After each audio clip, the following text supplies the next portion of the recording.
관계의 비밀이라는 제목으로 한번 은혜 나누겠습니다. 자, 사무엘하 12장 7절과 9절인데요. 감사와 관계. 자, 다 같이 시작. 나단이 다윗에게 이르되 당신이 그 사람이라. 이스라엘 하나님 여호와께서 이와 같이 이르시기를 내가 너를 이스라엘 왕으로 기름 붓기 위하여 너를 사울의 손에서 구원하고 내 주인의 집을 내게 주고 내 주인의 아들들을 내 품에 두고 이스라엘과 유다의 족속을 내게 맡기셨느니라. 아멘. 내가 내게 있는 이것저것을 더 주었으리라. 그리하여 어찌하여 내가 여호와의 말씀을 업신여기고 나 보기에 악을 행하였느냐. 내가 칼로 햇사람 우리 아래 치되 암손 자손의 칼로 죽이고 그의 아내를 빼앗아 내 아내로 삼았도다. 아멘. 우리 이 말씀은 아마 여러분께서 많이 읽어보았을 거고 또 설교를 통해서 여러분이 들었을 것입니다. 여기 핵심 뭡니까? 감사와 관계입니다. 여러분, 감사는 단순히 말이나 습관이 아니라 감사는요, 관계의 열매입니다. 여러분, 감사가 살았던 것은 관계에서 어딘가에서 어긋나기 시작했다라는 신호입니다. 오늘 본문을 보니까 하나님은 다윗에게 나단을 보내서 말씀하셨습니다. 10절 보니까 내가 너를 왕으로 세웠다. 사울의 손에서 구했다. 쥐뿔 주었고 백성을 맡겼다. 너에게 부족함이 있었다면 더 주었을 것이다. 그런데 내가 어찌하여 나를 업신여기고 악을 행하느냐. 하나님은 지금 다윗에게 내가 나와의 관계에서 감사를 잊었다 라고 지적합니다. 이 말씀을 보면 하나님께서 다 주었고 부족하면 더 준다고 말씀하십니다. 다시 말해서 그는 감사를 잊었다라는 것입니다. 그리고 지적하십니다. 여러분, 감사가 사라지면 관계가 무너지고 관계가 무너지면 죄가 들어옵니다. 그래서 오늘 우리는 네 가지 관계에 대해서 여러분과 은혜 나눌 텐데, 첫 번째 하나님, 두 번째 사단, 세 번째 사람, 그리고 물질을 여러분과 한번 나눠보기 원합니다.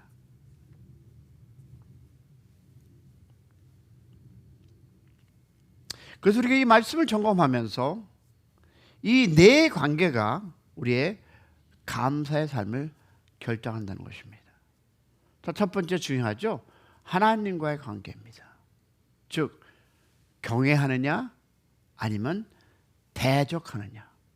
중간에 있다 없다? 없습니다. 여러분, 하나님과의 바른 관계는 경외입니다. 그러면 경외성은 뭐가 있을까요? 순종과 예배와 그리고 더 나아가서 사랑이 다 들어있습니다. 그러면 하나님을 정확하게 알면 경외하지 않을 수 없습니다.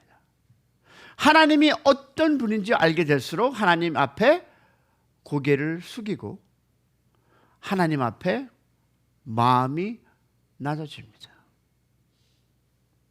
자, 그럼 반대는 무엇입니까? 여러분, 하나님과의 이 관계, 잘못된 관계는 바로 뭐라고 합니다? 대적입니다. 대적은 특별한 행동이 아닙니다. 잘 들어보세요. 하나님의 말씀을 알면서 내 생각을 더 앞세우는 것입니다. 우린 많은 것을 너무 크게 그림을 그리지만 하나님의 말씀을 순종하지 않는 그것이 바로 무엇이다? 대적입니다. 하나님이 주시는 감동과 제안을 무엇으로? 나의 이유로 거절하는 것 같습니다. 사울이 그렇지 않습니까? 하나님은 분명히 말씀하셨죠. 진멸하라. 그러나 사울은 자기의 생각이 더 옳아 보였습니다. 그 순간 사울은 하나님을 대적했습니다. 하나님은 불순종을 이렇게 말하죠. 거역은 사슬의 죄와 같고 완고함은 우상 숭배와 같다라고 이야기하고 있습니다. 성도 여러분, 하나님과의 관계는 아까 얘기했죠. 중간이 없습니다. 이 정도만 하면 됐지. 이 정도만 내가 섬기면 됐지. 이 정도만 하나님의 교회를 위해서 하면 됐지. 여러분, 중간은 없습니다. 경애냐? 거역이냐? 다시 말해서 경외하거나 대적하거나, 그런데 중요한 것은 여러분, 경외가 회복되면 감사가 회복됩니다. 할렐루야. 왜? 감사가 회복되면 삶이 회복됩니다. 믿으시면 아멘. 두 번째 뭐가 있을까요? 사단과의 관계입니다. 대적 vs 순종. 성경은 여러분 분명히 말합니다. 마귀를 대적하라 그러면 피하리라. Something we must act. 해야 하는 것입니다. 즉 대적하라입니다. 그래야 하면 피하리라. 여러분, 대적이란 사탄이 속삭이는 생각, 사탄이 넣어주는 두려움, 사탄이 보여주는 유혹을 단어의 no, 아니요 라고 말하는 것입니다. 여러분, 예수님께서 광야에서 그렇게 하셨지 않습니까? 무엇을 했습니까? 말씀으로, 의지로, 마음으로 대적하였습니다. 반대로 하나님을 거부하는 사람은 자기도 모르게 사탄을 따르게 됩니다. 왜냐하면 하나님과의 사탄의 사이에는 중간은 있다 없다? 없기 때문입니다. 그러므로 경외는 사탄을 대적하게 만들고 대적은 하나님께 가까이 가게 합니다. 할렐루야. 그러면 감사는 이런 영적 질서를 세워줍니다. 감사가 있는 마음은 마음과 불평이 들어올 틈이 없습니다. 그런데 왜 우리는 불평할까요? 그 안에 사탄에게 우리의 마음이 붙잡혀 있기 때문입니다. 그래서 가스빙하고 누가 못됐고 누가 안 되고 이러면 안 되고 자기 생각을 이야기하는 것입니다. 그런데 여러분, 사탄은 감사하는 마음 앞에서 무엇을 읽겠습니까? 힘을 잃습니다. 자, 그러면 하나 보겠습니다. 자, 우리가 하나님과 관계를 보았고 사탄의 관계를 보았는데, 자, 사람과의 관계 한번 보겠습니다. 여러분, 사람과의 관계는 두 가지죠. 사랑과 이용입니다. 그 사람을 사랑할 것인지 아니면 이용할 것인지. 주님은 명령합니다. 뭐라고? 서로 사랑하라. 그러면 세상은 너희가 내 제자인 줄 알리라. 그러면 사람과의 관계도 두 종류뿐입니다. 어떻게? 사랑하거나 이용하거나. 여러분, 중간은 없습니다. 여러분, 사람을 언제나 어떻게 할까요? 상대를, 사랑은 위하는 것입니다. 사랑은 책임지고 섬기고 참고 견디는 것이다. 할렐루야. 사랑에는 끝이 없습니다.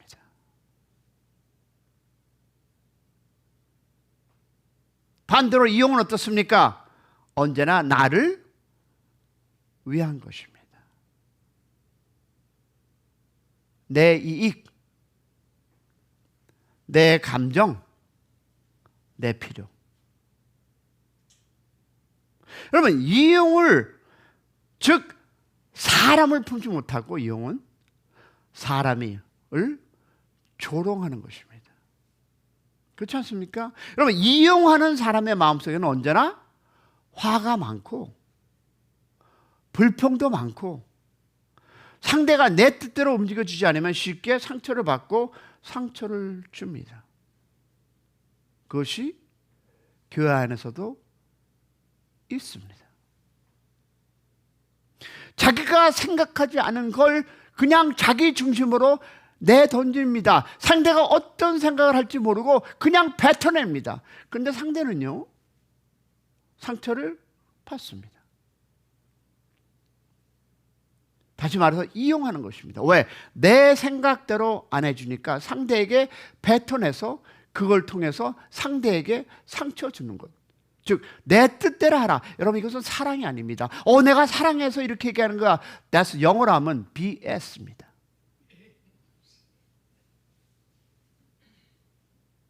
여러분, 감사는요, 사람을 보는 시선을 바꿉니다. 감사하면 사람을 사랑하게 되고, 감사를 잊으면 사람을 이용합니다. 여러분, 한번 생각해 보겠습니다. 상처의 대부분은 뭡니까?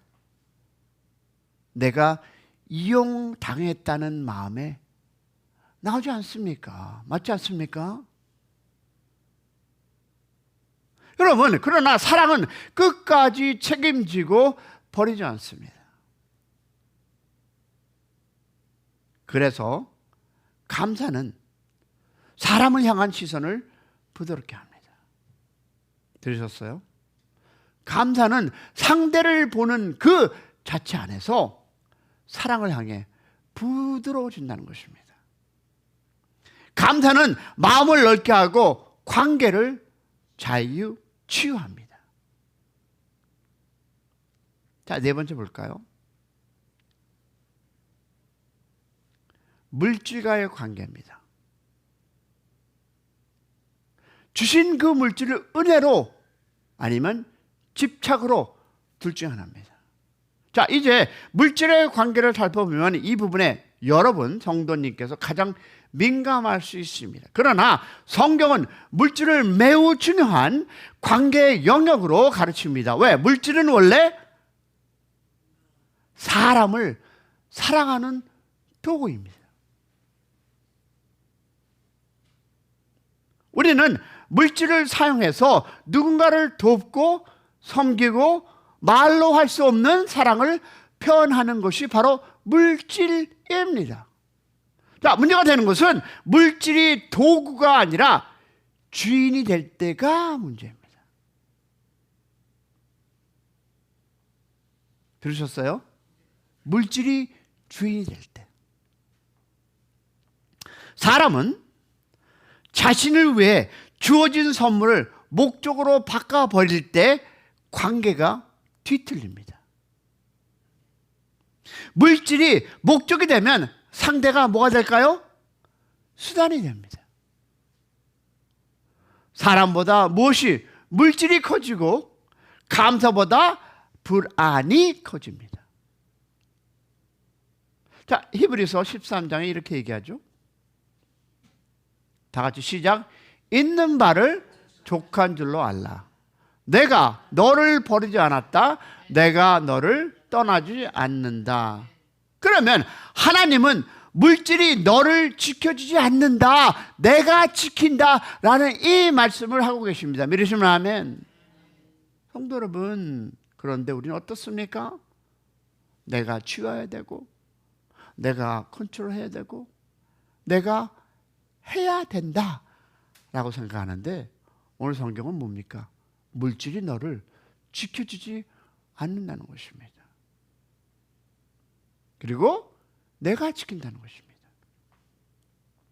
성도 여러분, 이 부분은 돈의 이야기가 아닙니다. 이야기는 뭘까요? 마음입니다. 마음. 즉 내 마음이 무엇을 붙잡고 사는가? 내 안정감은 어디서 오는가? 내 감사는 무엇에 세워지고 있는가? 감사는 물질을 바로 보게 하는 것입니다. 할렐루야. 감사는 비교를 멈춥니다. 감사는 욕심을 잠재웁니다. 여러분, 감사가 있는 사람에게 물질은 무엇이 될까요? 도구가 된다는 것입니다. 할렐루야. 여러분, 감사가 없는 사람에게는 물질은 뭡니까? 짐이 됩니다. 감사는 우리의 마음을 자유롭게 하고 물질은 제자리에 놓습니다. 다시 말해서 여러분, 결론은 감사가 회복되면 관계가 회복된다. 할렐루야. 내가 지금까지 세 가지, 이제 네 가지 갔습니다. 하나님과 물질과 그리고 이웃과 등 이 모든 것이 뭘까요? 그 관계 회복은 여러분, 감사가 회복된 말입니다. 다윗은 어떻습니까? 하나님이 주신 은혜를 잊었을 때 감사를 잊었고 관계가 무너졌습니다. 그러나 하나님은 말씀하셨습니다. 뭐라 합니까? 만일 부족하였으면 더 주었으리라. 만일 우리의 인생에서 부족했으면, 내가 하나님만을 경외하고 하나님의 그 말씀대로 살아가면 하나님은 분명히 우리에게도 부족하면 더 주리라. 믿으시면 아멘. 하나님은 내가 먼저 감사의 자리를 기억하라. 할렐루야. 이렇게 말씀하고 계신 것입니다. 오늘 이 새벽 우리는 질문해야 합니다. 무엇을 나는 지금 하나님을 경외하고 있는가? 아니면 모르게 대적하고 있는가 하는 것입니다. 두 번째 뭘까요? 나는 사람을 사랑하고 있는가? 아니면 내 필요를 위해 이용하고 있는가? 하나 더 해볼까요? 나는 마음이 물질에 매여 있는가? 아니면 물질을 은혜로 사용하고 있는가? 그리고 마지막으로 감사는 어디에서 오는가? 그렇다면 여러분, 감사가 회복되면 무엇이 또 회복될까요? 관계가 회복되고, 관계가 회복되면 은혜가 회복됩니다. 할렐루야. 오늘 이 새벽 감사로 하나님께 가까이 나가시는 여러분의 하루가 되기를 주님의 이름으로 축원합니다. 여러분의 입에서 감사의 삶이 오늘 되시기를 축복합니다.